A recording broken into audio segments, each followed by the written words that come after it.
Hello, everyone, and thank you so much for joining our mid-session legislative briefing.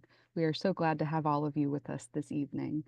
And just so we're sure, we will be recording this webinar and sharing the recording and presentation slides via email, and we'll post it on our website as well. So no need to furiously take notes throughout the webinar.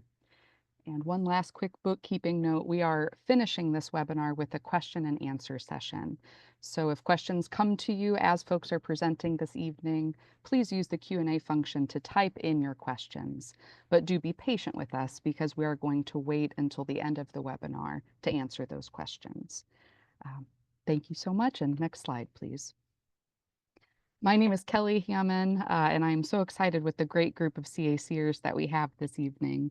You'll be hearing from our Executive Director, Kerwin Olson, who of course wears a lot of hats, but he is our primary lobbyist down at the Indiana State House. And I believe he's celebrating 20 years with us this year. So thank you for your service, Kerwin. We've also got our organizer, Lindsay Haake, who's been with us since 2011. She's our woman on the ground at the State House, and we'll be hearing from her. And finally, we'll also hear from Jennifer Washburn, our regulatory director, who's been with us since 2012 and does an amazing job with all of the intense legal battles that we seem to get involved with. And next slide, please. Real quick before I do pass it off to Kerwin, a little bit about us here at CAC so that you have some context. We are a consumer and environmental advocacy organization that was founded here in Indiana back in 1974. And we work for affordable utilities, a healthier environment, a stronger democracy, to name a few. But there are really three big ways in which we advocate for those goals. One is, of course, why we're here tonight, our legislative advocacy. We also engage in regulatory cases to push for affordable utilities. And we organize communities across the state because we're up against some big companies and we are all stronger when we stand together. With that, I will pass it off to Kerwin. Thanks, Kelly. And yeah, thank you everybody for joining us. Kelly's correct. This is my 20th year at CAC, and it's really a privilege to lead this organization and work with so many wonderful folks, not only internally, but all of the great individuals, organizations, members, and supporters that we have the opportunity to engage with. And yeah, we are here today. We thought it'd be a good idea to start doing some mid-session webinars. This is where bills change chambers, if you will. Senate bills go over to the House. House bills go over to the Senate, and all the bills that have survived committee hearings and third reading votes will then start the process over again in either the Senate or the House, where a committee hearing will be held. Should the bill pass the committee, be sent to the floor for second reading, where the bill could be amended by any member of that body, and then a vote taken on third reading. Where the full body votes on the bill and then the bill gets sent back to the bill author in the originating chamber, where that original author can either, if the bill is changed or amended in the second half of the session, the original author of the bill can either concur with those changes, where that means if they concur and agree with the changes that the Senate made to a House bill or the House made to a Senate bill, then it would just require another vote in that chamber, an up or down vote by that chamber. If they dissent on that bill, then that's what kickstarts what's known as the conference committee process. None of that will begin until sometime in April. Just quickly on the legislative deadlines, April 15th sort of is the drop dead date where stuff needs to be on the floor for third reading for a final vote for this by the Senate or the House in order to move.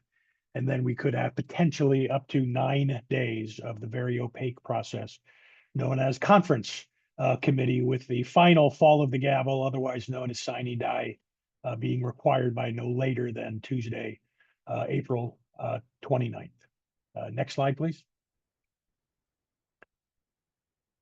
And before we talk about stuff that's moving through the process or stuff that we worked on that might no longer be moving through the process, I wanted to start with what didn't get heard. These aren't bills that not only did they die per se, but these bills were never heard by their committee chairs. And these are topics and bills and issues that CAC and many of our colleagues and counterparts have worked on for years, but This is how tough it is for consumers, unfortunately, in the Indiana State House. We had 4 great bills dealing with protecting consumers, affordability issues. Senate Bill 97 from Senator Jackson, 2 great bills from Senator Hunley, 226, 434, a great consumer bill from Representative Dvorak as well, 1446. None of those bills got heard. Those dealt with low income issues, affordability issues, consumer protections, utility transparency, those types of things. And then we had bills dealing with, directly dealing with energy issues, choices for customers, self-generation issues. 3 bills that would have authorized community solar in the state of Indiana that CAC and many, many others throughout the state are working hard to make happen in the state of Indiana. And also, Representative Smith had a bill to reinstate our old friend net metering in Indiana. Those bills were not heard, but I wanted to mention these bills because of all of you. We generated thousands of comments, letters, emails, phone calls to the State House urging representatives and chairmen to hear these bills, and they elected not to hear that. But never lose hope, because the last couple of years we have, generated a lot of support, a lot of noise in the hallways on a lot of these issues, and we're making some traction, and things are starting to move in the right direction on some of these issues as more and more legislators are starting to pay attention, starting to ask questions, and starting to have an issue around these issues. So never lose hope. Keep fighting, and thanks to everybody for all of your action, your phone calls, and everything you did to at least try to get these bills heard. And we're not going to give up.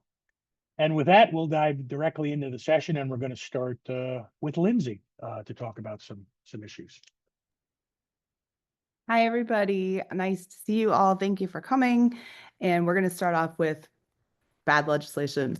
Our first example is House Bill 1174. And if you have taken a look at the Indianapolis Star today, top right, big article about some very predatory payday lending legislation that is sadly still alive. So this bill moved through the House in a very close vote, which is that doesn't happen very often at the Indiana legislature. It's usually a partisan vote, 70-30, but this did not. This was much closer. And so it's really important that you take action on this bill. And the next slide will have you have a link for you. And when you receive these slides after the webinar, you'll be able to follow that link and click right through. So this bill 1174 is authored by Representative Jake Tashka. He's the chairperson of the House Financial Institutions Committee. And this bill was heard in the tiniest committee room of the State House a few weeks ago. And it seeks to obviously, it expands APRs, and it does so with longer term loans, but those are about $5,000, well, up to $5,000 with monthly service fees of up to $200 a month. Now, next slide, if you don't mind, Jen. And this is the detail. Everyone says the devil's in the details. This is the detail where it really ends up hurting consumers. The service fees can be charged monthly for the life of the loan, no matter how much the borrower has paid back. So that adds up a lot. And it also allows very large loans, like say, for example, a car loan, to be bumped up to 36% APR versus the current 25%. And even 25% is pretty terrible, but 36% would really stick it to consumers. And this is at the behest of the payday lending lobby. And if you want more details about all of that, definitely click that Star article. Next slide, please. So another bad bill. I'll get to the good ones. Just I want to highlight the terrible ones first. I would always caution anytime the word reform comes at you, make sure you give it a good shake and learn the details of the bill if it's going to be couched as reform, because it's not always the case. Senate Bill 10, it actually masquerades as election security and election integrity, but it plain old just bans student IDs from being able to be utilized as voter identification in Indiana. That's just that's a step backwards in terms of democracy, and it frankly disenfranchises a number of individuals who are voting in Indiana legally and using their perfectly legal university IDs to do so. It also chills the state's ability to take part in ERIC, which is an election. It's it's a nationwide program that allows states to verify registration for voters, and it creates a new one and encourages other states to take part in ours instead of an already standard process. So that bill is alive. It is ready for a hearing in the House. We'll see what happens. Make sure your legislators know to vote no on that bill. And that is a link to all of your legislators. So when you receive these slides, you'll be able to look them straight and directly up at the legislators at the IGA website. Next slide, please. Okay, one more bad bill. House Bill 1037 is also still alive.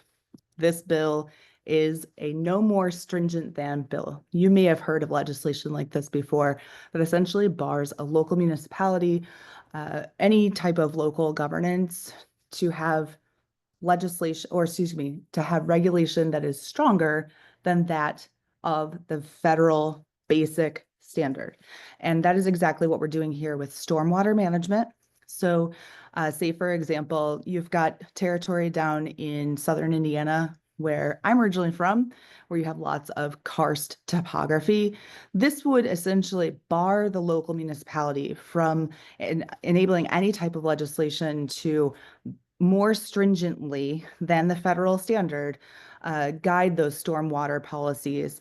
Maybe you'd have an extra dam before the stormwater runoff goes to the storm sewer, and those can be a variety of options that you might even see already that would no longer be part of our fabric of regulation. So it might be, say, for example, an earthen type of barrier at the sewage, or excuse me, at the drain, and that would not be a possibility at this point for anything that you're trying to prohibit going into the waterways in your local municipalities.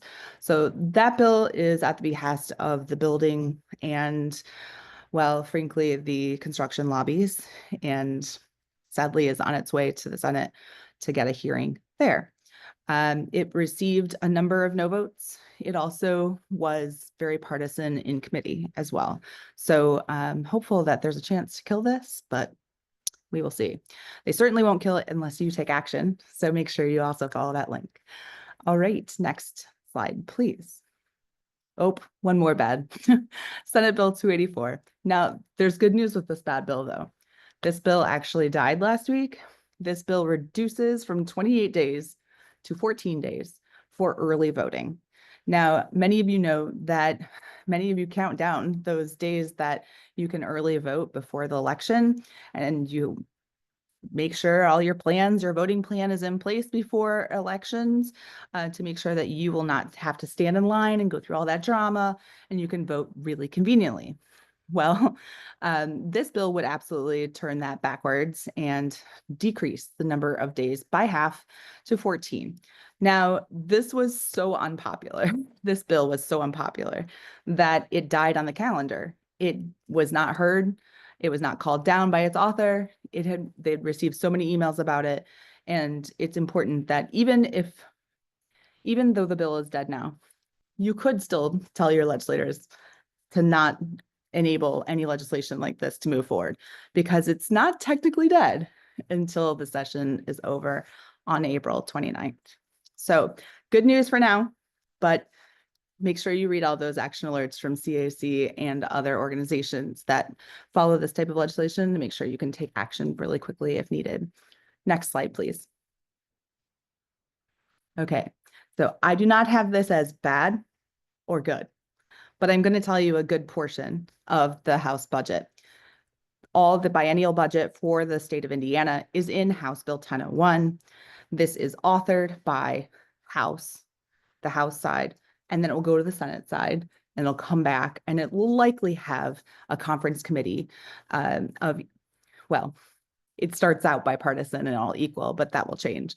But in any case, the good part of House Bill 1001 is that the choice program is fully funded. The choice program, walk you through a little bit of background. I won't read this all, but it's important to know that this program helps many of our aged and disabled, or I apologize, many of our aged seniors in Indiana stay out of nursing homes, and it allows them more self-determination to be able to take care of themselves versus being housed in slammed into a nursing home and having more care than they need and maintaining an independent lifestyle. We actually founded this program back in 1987, and this program, thanks to the work of the area agencies on aging, has full funding this year, and that's a great thing. Now, there's much more drama about the budget that I won't be covering tonight, but this is a good part of it. So next slide, please. Good legislation. Kerwin testified on Senate Bill 310. That's an energy audit bill by Senator Andy Zay. Now, this bill, I'm so glad we want to support energy efficiency in every way we can. This bill died last year actually because of the fiscal on the bill, but this year they took that out, and it's a May provision, and it's all set ready to go in the House. I think it received a unanimous vote, if I'm not mistaken, in the Senate, and I think there may have been a couple random no's, but it received an overwhelming number of votes in support. So that will be on the House agenda soon. I hope that bill moves forward. It's good public policy to ask all state properties to have an energy audit and make sure that we're making the best use of our state facilities. Next bill I'm going to cover, Senate Bill 193. Many of you have emailed us, told us you have had issues or have been impacted by land use policy around CAFOs. These are confined animal feeding operations, or simply called confined feeding operations, CFOs. And Senate Bill 193, authored by a legislator from the Northwest Indiana region, Senator Randy Niemeyer, he authored this bill because of the concerns. And this bill received, despite industry pushback, a positive vote out of the Senate Committee on Environmental Affairs, and it deals with the constant smell and frankly, just olfactory harassment from a lot of these feeding lots. And so hopefully this will get hearing in the House, and it's good news for now. And we hope we have good news to report to you at the end of the legislative session as well, with a House hearing that's positive. Next slide, please, Jen. Handing it back over to Kerwin. Thank you, Lindsay. Yeah, now we're going to dive into the energy and utility issues. That really the theme of this session, in very large part, is small modular nuclear reactors, or SMRs. Do a quick background on SMRs for a few slides, but I wanted to note that CAC will be holding a more detailed webinar exclusively on SMRs and technical issues, safety issues, et cetera. But wanted to try to provide a little bit of background. I think people have heard the narrative by now. We have a need for SMRs because we have a need for quote unquote baseload. Coal plants are retiring. Data centers are coming. We're onshoring manufacturing, and we need juice. And the only way we're going to get that juice is through small modular reactors. What are small modular reactors? Well, Indiana Office of Energy Development on their website pretty much uses the standard definition, which are defined as reactors that generally produce 300 megawatts or less. However, interesting note that Indiana law actually defines an SMR as being up to 470 megawatts. That's because at the behest of Rolls-Royce Corporation, who wants to be a manufacturer of SMRs globally, is making units that are larger than 300 megawatts. So everywhere but Indiana, SMRs are 300 megawatts or less. In Indiana, an SMR can be as large as 470 megawatts. I would also note that in November of 2024, the Office of Energy released a report along with Purdue University about SMR technology and its impact for Indiana. This is a report that was covered quite widely. Big article in the Indiana Capital Chronicle about it that basically said Here are the coal plants that would be the perfect hosts for small modular reactors in the future, and that SMRs present a viable opportunity for Indiana to transition to a cleaner, resilient, and diversified energy future. Additionally, Governor Mike Braun, our new governor, released his Freedom and Opportunity for Every Hoosier. And I extracted something from page 37 on his energy policy, where he talks about nuclear development and positioning Indiana to become a leading state for development. Long story short, just wanted to show that Indiana is all in on the idea of SMRs powering our future, which is, of course, leading to legislation that we're currently dealing with in the 2025 session. Next slide, please, Jen. Just quickly, I want to do a quick background slide on SMRs, understanding that we are going to do a deeper dive webinar about SMRs only. And I wanted to put up there, proponents opine. My new favorite word, opine. I really only learned of that word when I filed testimony at the Regulatory Commission, and the utilities filed some rebuttal testimony, and they used Mr. Olson opined multiple times. And so I've become very familiar with the word opine. So I chose that one here because the SMR proponents opine that the advantages of SMRs are that they have a smaller footprint. They're smaller, so you can locate them on sites not suitable for traditional reactors. They're allegedly more affordable. They can be prefabricated in factories, shipped, and installed on site. Easy peasy, no problem. They're more flexible, greater control to ramp up and down to match today's flexible load. Load today is, wind, solar, intermittent sources, storage. Need more flexible load to match the load curve, et cetera. They claim and opine that SMRs will be able to do that. And of course, they say they're going to be safer, as the nuclear industry always says. The latest and greatest are going to be safer, smaller in size, these alleged design advantages, self-cooling, burying them underground, et cetera, et cetera. But the reality is, again, just quickly, there are no operational SMRs in existence in the United States of America.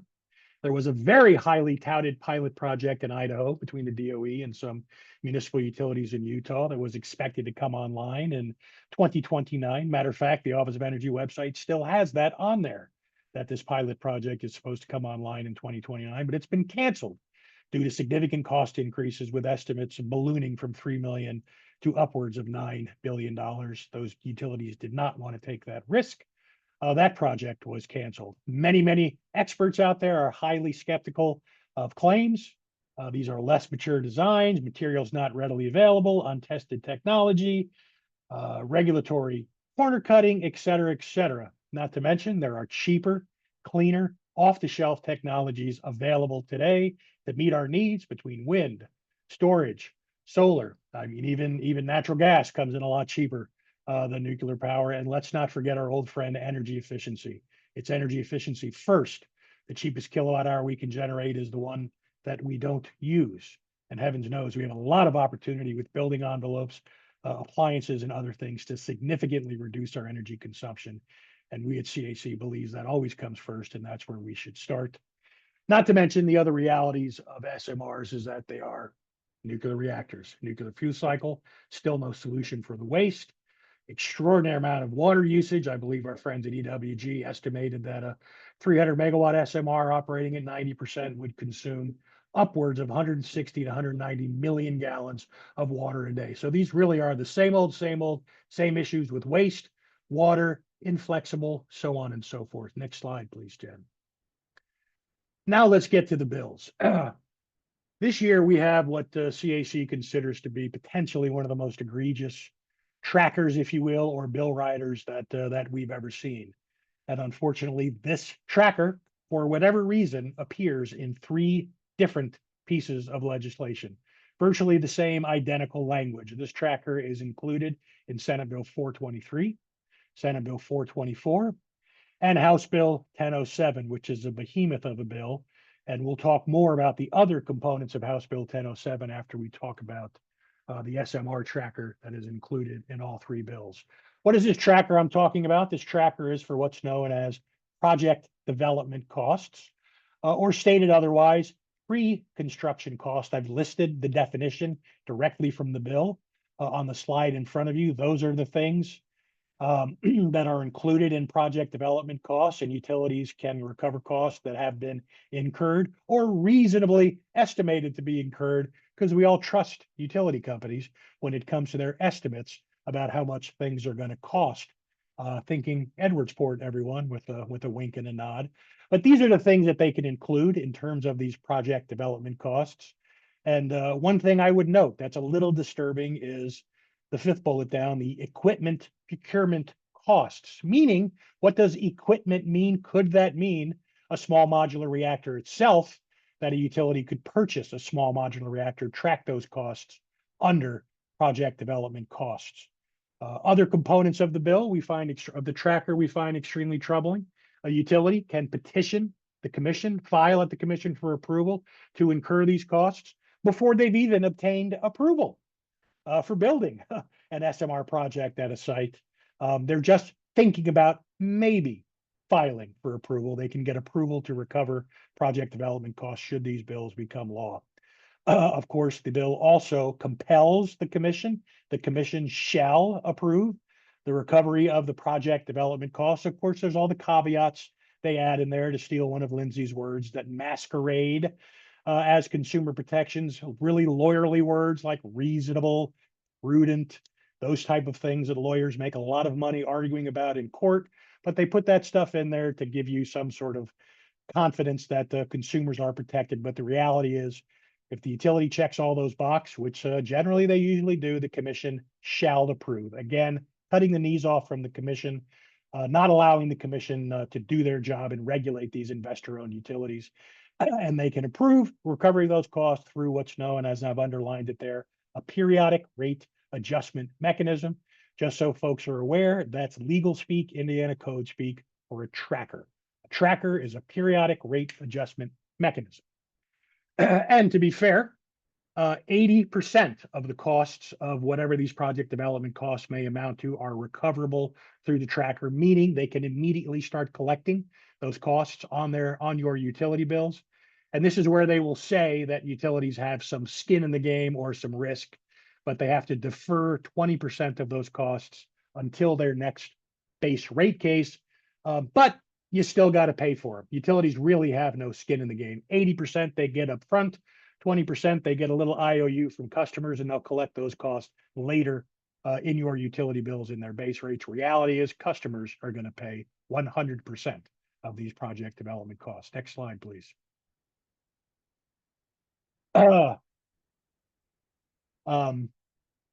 This is where it gets even worse, if you will. And this is directly from the bill.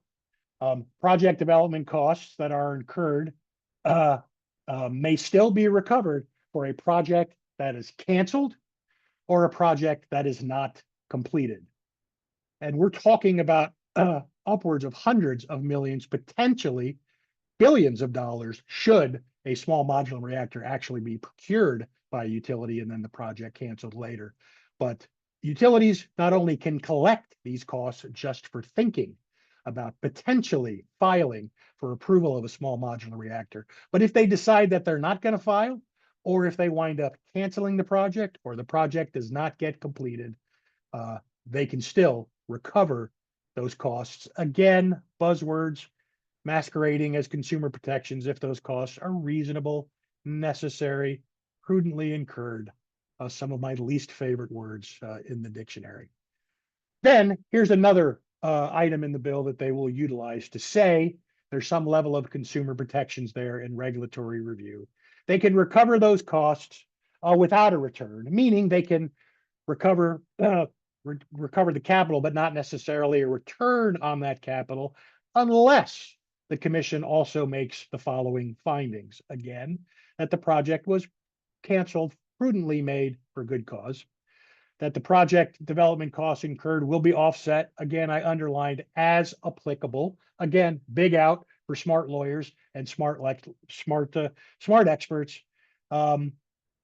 Funding opportunities through DOE or federal government that were pursued in good faith, not received by the public utility, but as long as they pursued those opportunities, recoup some revenues, maybe from a third party for transferring those assets, or maybe get reimbursed by costs by a single customer, a customer who had, at request the project was pursued.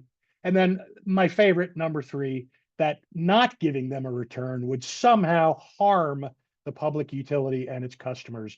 I'm still wildly confused about how a utility not getting a rate of return or profit on project development costs would somehow bring harm to its customers. But again, the reality is that this bill will allow the recovery, these trackers will allow the recovery of those project development costs through a tracker, even if the project is canceled, even if the project is not completed. And to make matters worse, utilities can actually earn a profit on those project development costs for a project that they might not have even ever filed for approval before. And in a day and age where utility ratepayers are struggling mightily with affordability, the idea that utility ratepayers are going to give these interest-free loans to these multi-billion-dollar out-of-state energy holding companies really is simply outrageous. Ratepayers have a lot better things to do with their money than give interest-free loans to monopoly utility companies and energy holding companies. Next slide, please. Oh, these slides are out of order, I'm afraid.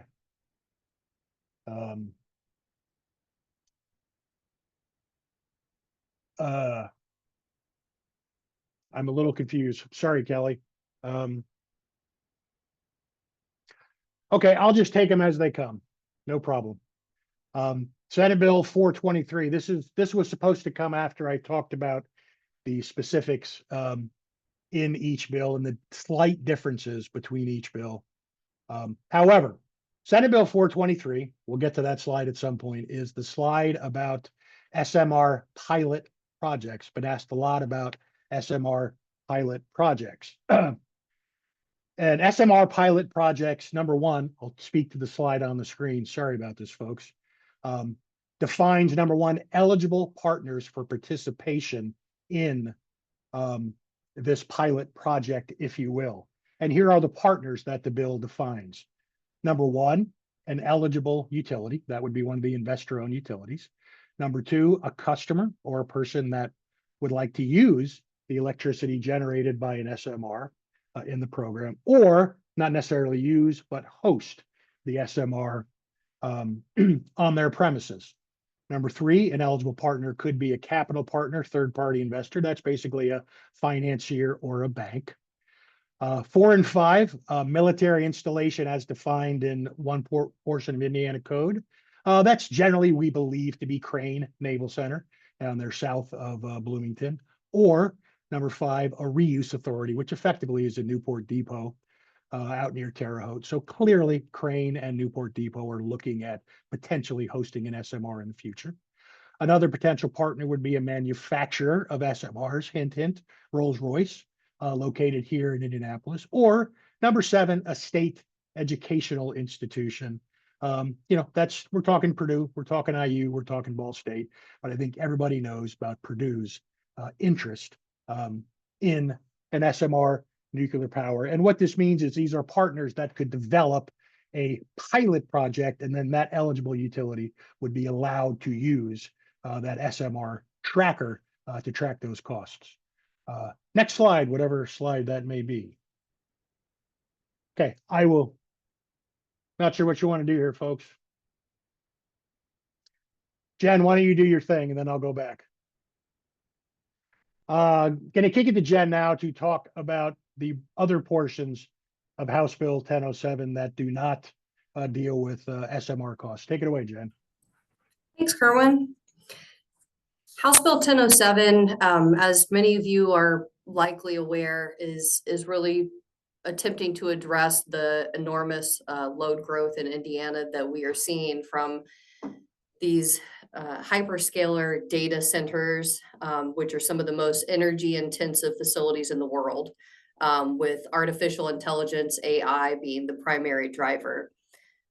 Even in the early stages of Indiana's experience with hyperscaler data centers, these large facilities are expected to cause a rapid and unprecedented increase in energy demand. Hyperscaler data centers planning to come to northern Indiana could use more electricity than New York City and Long Island combined by 2029. Strongly encourage you to check out CAC's data center webinar, available on our YouTube page for some more information about that. And another data point for NIPSCO customers, NIPSCO's most recent IRP, Integrated Resource Plan, which is their 20-year plan. That's a robust process with stakeholder involvement and supposed to serve as the basis for a utilities generation procurement. Their last IRP showed that with no new data centers, they would have no new gas plants. With data centers, they will be expecting to have significant amount of additional resources and gas plants. To put that in the perspective of CO2 emissions for 2034, NIPSCO was expected to have a 30% increase if the 2.6 gigawatts of data centers are added. If there are no new data centers, no data center scenarios, it's a 67% decrease. So we're definitely seeing things in terms of our climate change fight going in the wrong direction with the addition of data centers. House Bill 1007 is the legislature's response to that. It is establishing a fast track process with very little oversight and squeezing out the public, and approving billions of dollars of new power plants for specific large customers or load growth more generally. And it's really shifting the cost and the risk from big tech, from these data centers and utility shareholders onto existing ratepayers. And as Kerwin discussed, we're seeing a lot more bill trackers that are going to undermine affordability and unfortunately put a lot of burden on non-data center customers, including residential customers. The House Bill 1007 at a high level, it's really thwarting the public's ability to participate in the process. The public is not going to have enough time, information, or the benefit of the 20-year IRP, Integrated Resource Plan process that so many of us spend a lot of time and effort to understand the load forecast, understand all the modeling data, understand all the different assumptions. We dive in, we have collaborative discussions, go back and forth, and really try hard to work in this collaborative environment. Unfortunately, with House Bill 1007, it's going to be completely circumventing that process. And also, what it's going to be doing is taking the timeline for regulatory approval and shortening it, putting a great burden on the commission and on stakeholders in the public. This is when utilities have months and months, if not years, to put together a case with the best law firms in the city and experts that you're paying for, by the way, while the public has to take time to review what the utility filed before we are even prepared to contemplate and figure out what our case is, our position is, our strategy, and even to know what questions to ask. The devils are definitely in the details, and when our opportunity for looking under the hood is taken away from us, it's a very frightening piece of legislation. There's also, there are some pieces in legislation that talk about the utilities requirement to have a pre-filing meeting with the regulator and with certain entities. And, that's really an example of use Lindsay and Kerwin's word, masquerading transparency. And it's really just making it sound like the public, the consumer, the regulators are getting a fair shake and enough information, but really it's the utilities compartmentalizing the information, putting on a song and a dance for an hour. And, it's giving the utility an opportunity to communicate and pitch their case to the regulators in a private setting. A public technical meeting, for example, would be a better route, at least involving the public and other interested stakeholders to see what they're going to be filing, particularly with this expedited timeline. So taking from the top of the table here, a timeline for regulatory approval. The current process, we have about 240 days for a certificate of need case. that was already something that the legislature has forced us to make a smaller, smaller turnaround.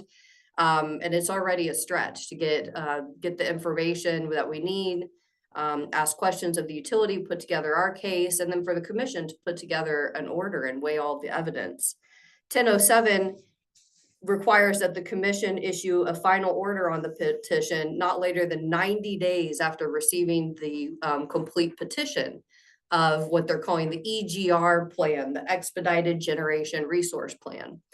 Then they give the commission only 5 days to say that the petition is deficient, which is really insulting to our state regulators to provide such a deadline.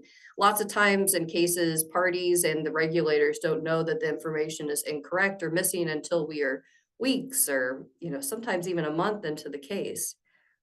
The next timeline in the in 1007 for this is the commission shall issue a final order. It's either 60 days if it's an acquisition, or 120 days after the utilities is doing a non-acquisition type of resource. But again, it's once they get that 90-day approval of the expedited generation plan, it's game on, and then things are starting to kick off, and we're really not getting a process even to really evaluate that EGR plan, or enough time to. Opportunity for stakeholder input.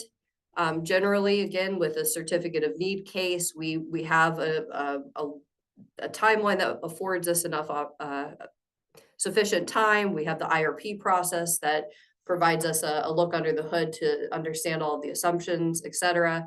Now we are getting cut at the knees and having such an unclear and minimal amount of time for stakeholders and the public to engage. Consistency with the IRP, that's typically required. We put a lot of effort into these IRPs, and now with House Bill 1007, that would not be required. For ratepayer protections, again, just the process is much more rigorous with a certificate of need, and now it's a very ambiguous and seems to be very short on ratepayer protections and the public protections here.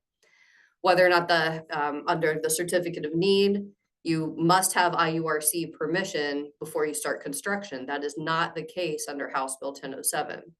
Under cost recovery, they both similarly use trackers, but again, we're really getting a tracker under a 90-day approval process with the EGR in House Bill 1007.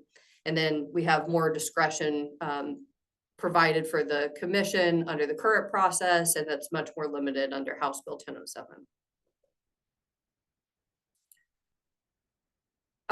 House Bill 1007 with the standard tariff for large load customers. First, I wanted to hit on the fact that CAC, along with INM, Indiana Michigan Power, data centers, and the Office of Utility Consumer Counselor, we've reached a settlement agreement in cause number 46097 that's linked there. That was just recently approved on the 19th. And it really provides a lot more protections, transparencies, and whatnot to protect us all from the data center investments that are going to be required to provide them with enough energy. House Bill 1007 currently says, okay, we'll do 80% of project costs reasonably allocable to data centers will be paid by the data centers. But 1007 does not include other essential consumer protections in the settlement that we were able to achieve with Indiana Michigan Power. For example, a set exit fee. So if we had 1,000 megawatt data center, they would have to pay more than $1 billion if they close 5 years or more, 5 or more years early. And that really just provides us protection that we're not building up all of these assets and then they leave us high and dry and close up shop and leave. A minimum bill that requires the data centers to pay the utility a set amount every month, even if they don't use as much as electricity as they anticipated. Reporting and transparency, they would do in the settlement semi-annual reports detailing the investments they're making and the amount of electricity they use, so we can really keep a thumb on what's going on. We do not have that with House Bill 1007. And other just long-term commitments in the settlement they have to stick around. The data centers have to stick around for at least 12 years plus an initial period of up to 5 years. And we just don't have that protection in House Bill 1007. And hopefully we'll see the legislature materialize and put together some of these other consumer protections in the second half of the session. I will note we really appreciate Representative Pierce's amendment, with which Chairman Soliday graciously supported, that did raise what's shown here as 80% from 75%, and really just made it so that some of the protections that were achieved in the I&M settlement do apply to all customers, regardless of if you're a non-I&M customer. But there's, as we note here, there are a lot of other protections that are really needed in this bill.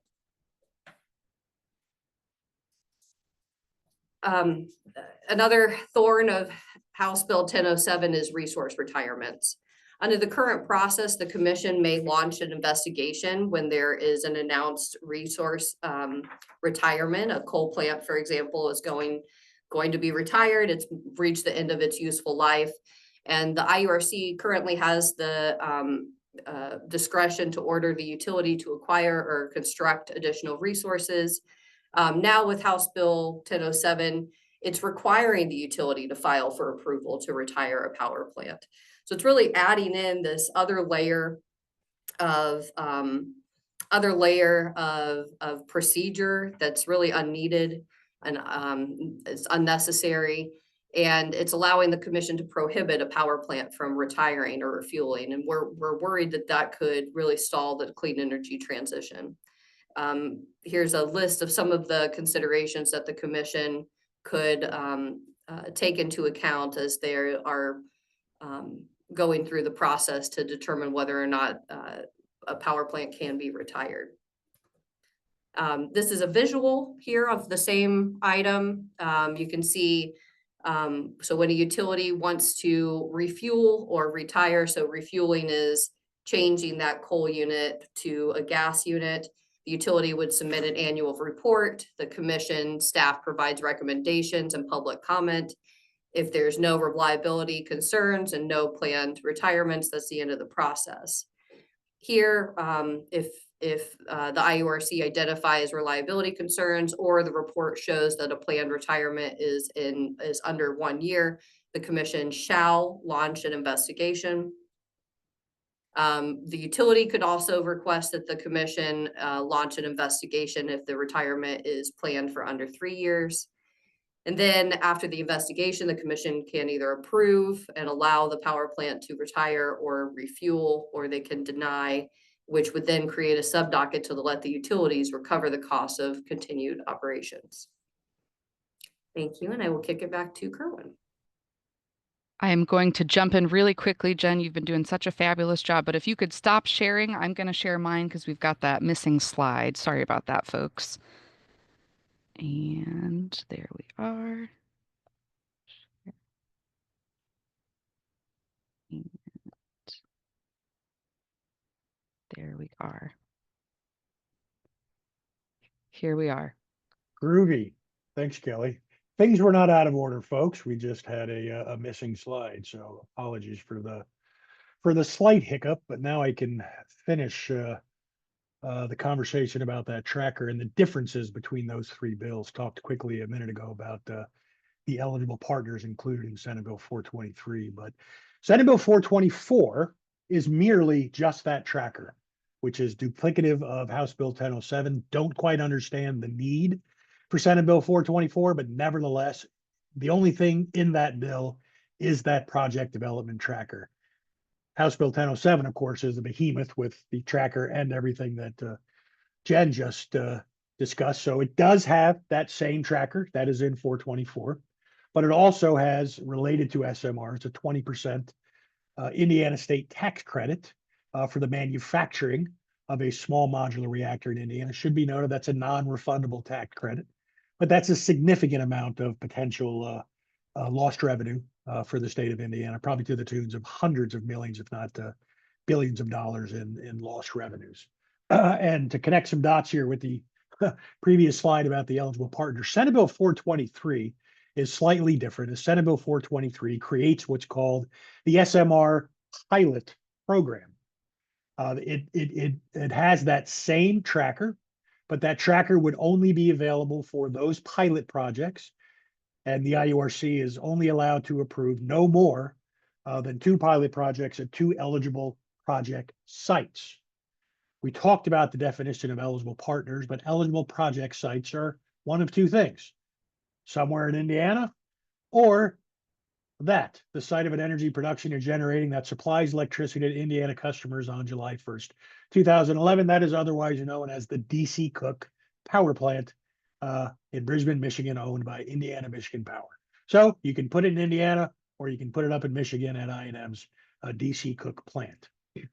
In addition to eligible project sites, eligible partners, you have an eligible partnership.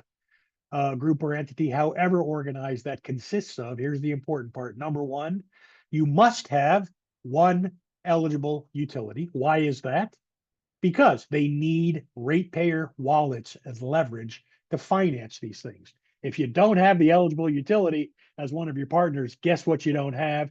You don't have the tracker, and you don't have ratepayer wallets to finance something that Wall Street and shareholders don't want to finance because they're too risky. So confusing to consumer advocates how if it's too risky for investors, why is it not too risky for customers?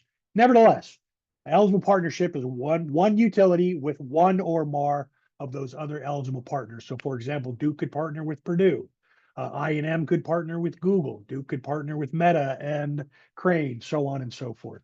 But 423 has that tracker, but that tracker would only be for these pilot programs, if you will, but same tracker nonetheless. Next slide. And just to quickly wrap a pin up on the SMR tracker, this was a press release actually that we just sent out this morning, where, in case you missed it, this is on our website. You can check it out also on our social channels. Take a look. But we recognized what Governor Braun said at the WTHI TV News in Terre Haute, that very supportive of SMR nuclear power, but boy, not so sure that that investment risk should be borne squarely by ratepayers, but rather by the investor-owned utilities.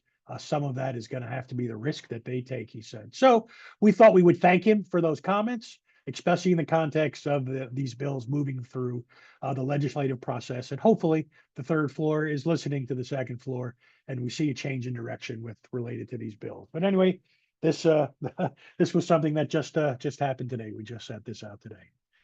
Next slide.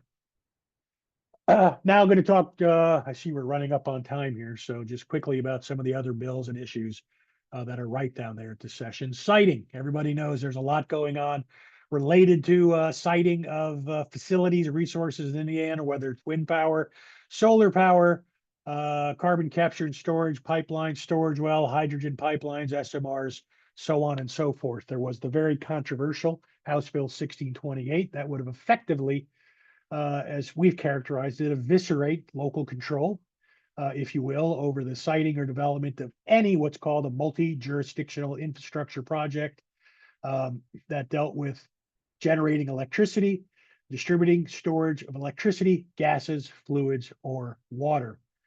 The bill was heard twice in committee. No vote was ever taken. The bill is effectively dead, but as Lindsay mentioned in her discussion, subject matter of a bill is never dead. So we very well may see this subject matter arise later in the session. It should be noted that the 2nd time the bill was heard in committee, it was amended to effectively block solar development and wind development, meaning that locals would have no say, no control whatsoever over the placement of SMRs, radioactive waste, hydrogen pipelines, CO2 pipelines, CO storage wells, but still would have some flexibility to block wind power and solar power should they so choose. But there's another siting bill that just passed the Senate that is now over in the House, and that's Senate Bill 425, otherwise known as Energy Production Zones, is the title of the bill. This bill basically says that no local permits or variances are required for an electric generation facility to be built in an energy production zone. Energy production zone defined as an existing electric generation facility hosting a generation facility of 80 megawatts or later, whether or not that unit is still active, or energy production showed could be a former surface or underground mine. But the bill goes further, defines an electric generation facility to not include. The bill was amended in committee to redefine electric generation facility to not include wind or solar. Again, meaning that a local unit would still be able to block wind projects, solar projects, but unable to block any other electric generation facilities or associated facilities, which could include small modular reactors, radioactive waste disposal, hydrogen pipelines, storage, CO2, etc. So you can block wind and solar if you want, but you can't block everything else. Next slide, please.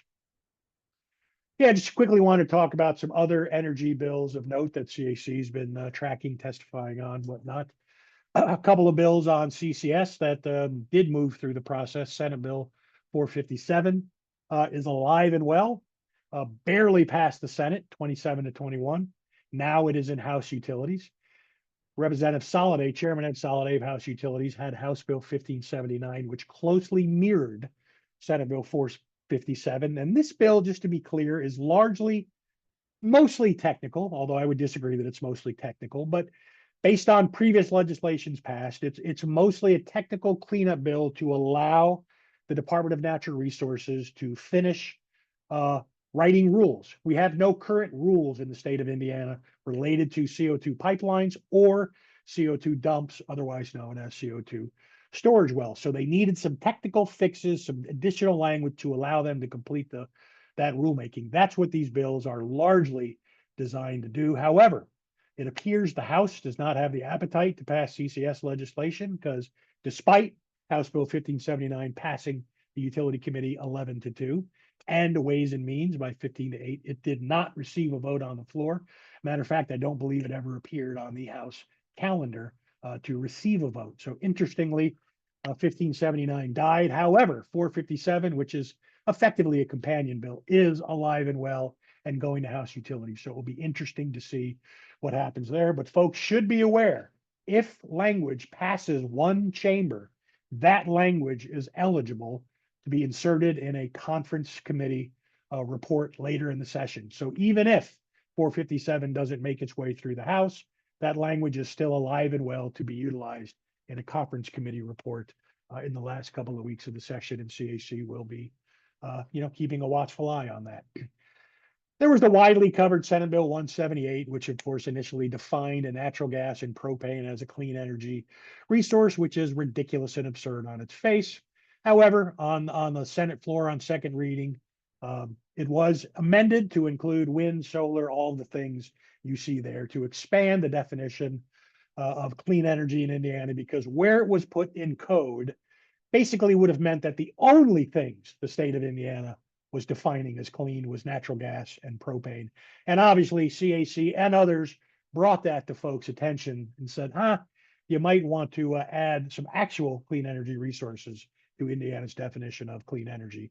So the bill was amended to, it still includes natural gas and propane, but it also includes all of those other things as well. And from where we sit, while this bill is annoying, frustrating, it's a little upsetting to see natural gas and propane defined as clean energy. It's really a non-consequential bill beyond appearances, if you will, and sort of bad luck for the state of Indiana.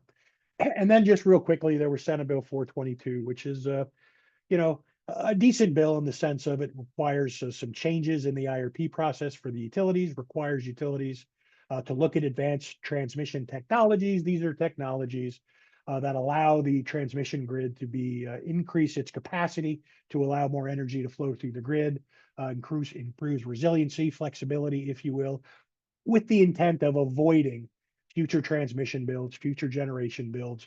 Lord knows we need a lot of energy. We need some transmission lines built, but maybe we can not spend a lot of that expensive capital on some of this stuff if we just improve the efficiency, the dynamics, the flexibility of our grid through advanced technologies. This is a pretty popular bill that we expect will move through the process fairly quickly. Next bill. Next slide, please.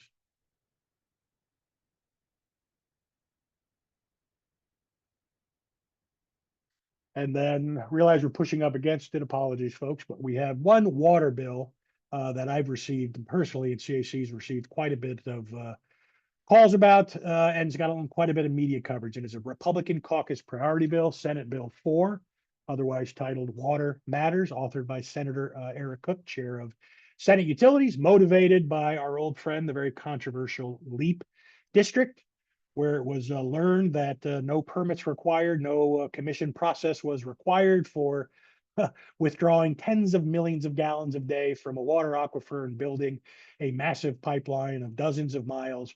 No approvals were required in the state of Indiana. That was a bit of an eye opener. Hence, we have Senate Bill 4 to at least begin the process to discuss the water needs of states, largely from manufacturing, data centers, of course. Well, the bill deals with two things. Number one, it deals with the economic sides of things, dealing with empowering the IURC to approve what's called a long-haul water pipeline. That's a new definition in state code.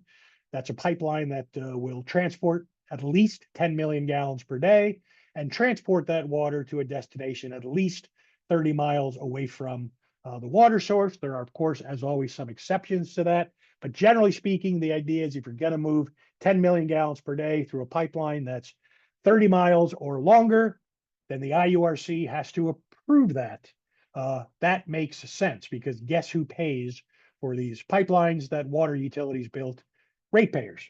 However, one of the sad things about Senate Bill 4 is while we appreciate the process before the commission to allow stakeholder engagement, to allow ratepayer advocates to intervene in these cases and advocate for ratepayers, it still, just like the SMR tracker, allows utilities to continue to charge ratepayers for those pipeline projects, even if that project is canceled. And that's unfortunate. Next slide.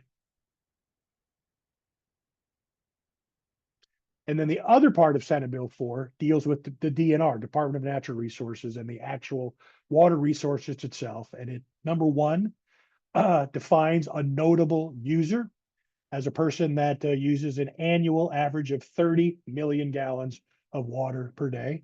That's pretty large, but it does not limit notable user to just a utility company. Notable user could be a data center, a manufacturing facility, a large agricultural operation, so on and so forth. So it sets in statute, defines notable user, and it requires a permit from DNR, otherwise known as a transfer permit, before a notable user can move water out of one water basin into another water basin, basically transferring water from one basin to another. What a great idea, because that was the original concept for LEAP, if you will, transferring water out of the basin up in Tippecanoe County and sending it down to the city of Lebanon for use at LEAP, only to be discharged into another water basin, basically depleting that basin. So, you know, it makes good common sense that if you're going to transfer water out of one basin to another, that a permit process is required at DNR, just like the IURC establishes criteria that DNR must consider. So this is a good thing. Senate Bill 4, while of course it falls short in many respects around protecting consumers and certain respects with dealing with water resources and water planning, if you will, at least it does create some sort of process and begin the conversation around the significant water usage of not only data centers, manufacturing facilities, but also SMRs and other things in the future. Only makes sense to put in place a process before both the Indiana Utility Regulatory Commission to deal with the economics and the costs, as well as DNR to deal with water supplies, water quality, and other things. So not a perfect bill, but at least, you know, we're having that conversation because folks remember in the 2024 session, LEAP was a dirty word. We weren't even having a conversation about water. There were bills introduced. Nothing was getting heard. So while not ideal, Senate Bill 4 at least creates a process, creates a conversation, and puts us in a better place than we were before. And with that, I think that's the end of my slides, and I think I'm turning it back to Kelly, if I'm not mistaken. Yeah, thank you so much, Kerwin. And your closing statements make me think of a phrase we say a lot around here, which is progress, not perfection, right? Especially when it deals with legislative issues. Real quick, folks, we will get to a question and answer. If you haven't typed in your questions, please feel free to do that right now. if we don't get to everybody live tonight, we will follow up in writing after the fact, okay? But while we had everybody here, we wanted to take a quick moment to encourage you to make your voice heard about that trio of anti-consumer bills that Kerwin and Jen filled us in on 1007 specifically, but folks can't afford to pay for this, and legislators really need to hear from you. So if you scan this QR code, it takes you to that link and it allows you to email your officials as well as folks on the utility committee as well, because they need to hear from you too. And as we kind of segue into the question and answer session, we'll issue a gentle reminder that we will send out recording of the webinar and the slides via a Zoom email, but we will post it to our webpage after the fact. Just give us some time. And you can do a lot more on our website, like sign up for emails and texts, because what happens at the State House generally plays out at the Regulatory Commission over time. And we would really love to keep you up to date with all of those developments as they progress. And of course, I know we've got a lot of our members on the call here tonight. We appreciate you so much. On our website, if you have not contributed, we really appreciate any support that you can give. And it's very easy to give online as well. Okay, we will stop the share and make a quick little adjustment, and then we'll dive on in with the question. There we are. So I think we will begin with a question that Kerwin or Lindsay, you guys can arm wrestle over it. But someone mentioned that we talked about some good bills at the very beginning that died. Kerwin, I believe you spoke about those. Why did those bills die? Is it just because they weren't heard? But can you please share a little bit more information about that? Yeah, well, I mean, those bills were bills that didn't even get a hearing. Lindsay talked about a few bills that died that actually did get a hearing. At 1628, I talked about got a hearing. Those were bills that didn't even get a hearing. And those are bills that deal with protecting consumers from monopoly utility companies. Those are bills that deal with holding utility companies accountable. Those are bills that deal with making utilities be more transparent with their operations. Those are bills that deal with empowering consumers to control their energy costs, to self-generate their energy, to save money on their energy bills. So not to be snarky, although I am a little bit snarky, I've been told. But the reason those bills aren't heard is because the electric utilities own the State House. Electric utilities control the agenda. The electric utilities have absolute undue influence over the process. That's why those bills weren't heard, because the electric utilities didn't want those bills to be heard. That's the simple answer. Thank you so much, Kerwin. And Lindsay, I'm going to pivot to you. We have a person on the call who is concerned about Senate Bill 1, the reduction of property taxes. Senate Bill 1 is not a bill that we are following, but absolutely has implications all over the State House in every single element of subject matter.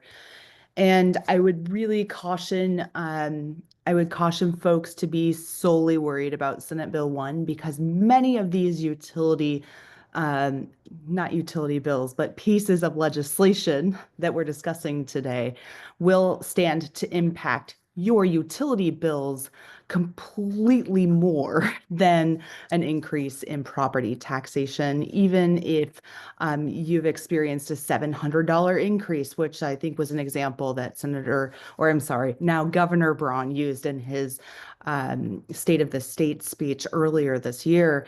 And so some of these increases will stand to raise our utility bills exponentially. And we can worry about all things together, absolutely. But I would caution anyone from worrying about just simply the property tax bill. While it has a long way to go, and I personally do not believe in any way we could pass it as it is now, unless the entire State House wants everybody mad at them, because it will impact everyone in such a bad way, not provide the relief that everyone says it will It will allow them to receive, and it will also impact local municipalities to the tune of up to $130 million for counties like Marion and other smaller counties where a large percentage of their budget is affected, that will cause them to have to curtail police, fire, and essential services.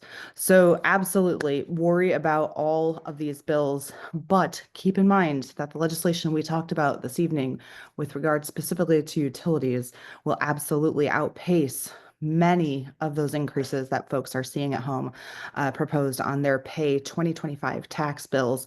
And of course, Senate Bill 1 will not fix pay 2025 tax bills. It will seek to fix pay 2026 and beyond.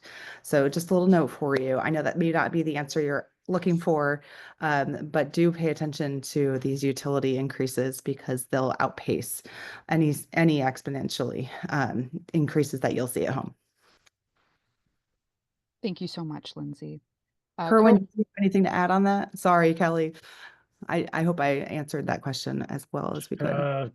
Senate Bill 1 is not a bill that CAC is working on, but I appreciate your response, Lindsay. I will pivot to you, Kerwin. We've got sort of a procedural question, but when are these bills open for public comment? I believe in person. When can people speak in person? Although it might be interesting to talk about writing. And then how will we know those dates when people can speak in person? Well, the proper answer is that bills are available for public comment at committee hearings when they are scheduled for committee hearings. I mean, generally speaking, there's a committee schedule that's standard, a master committee schedule that's available on both the House and the Senate websites, and shows you the traditional days that committees meet. And in order to know when those bills are going to be heard, unfortunately, you have to sort of be paying attention. You have to check the legislative calendar, the homepage on the legislature. When you open up that page, there's a calendar on the right-hand side. You can scroll through each day, shows the committee schedules, and it shows the bills that are being heard. This reminds me that unfortunately, the Indiana General Assembly website does not allow members of the public to track bills. It used to be able to do that. It was limited. I think you could track 10, maybe 20 bills in the past, I forget. But when they refreshed and updated the website, there is no tracking service available. And so that is something, since this question was asked, to talk to your legislators about it, saying, how come I can't track bills on the legislative website? Because, CAC does a lot of work getting any utility regulatory commission. You can track a case. You can create an account on the IURC website. You can track cases. You get notified every something is filed in that case. You can track permits at DNR, permits at IDEM, other processes at other state agencies. But for whatever reason, on the Indiana legislative website, you can't track bills. So that's a good thing to talk to your legislators about. But my other response to that question would be bills are always available for public comment. Meet your legislators events on weekends. Come down, speak to legislators in the hallways. It's their job. They represent you.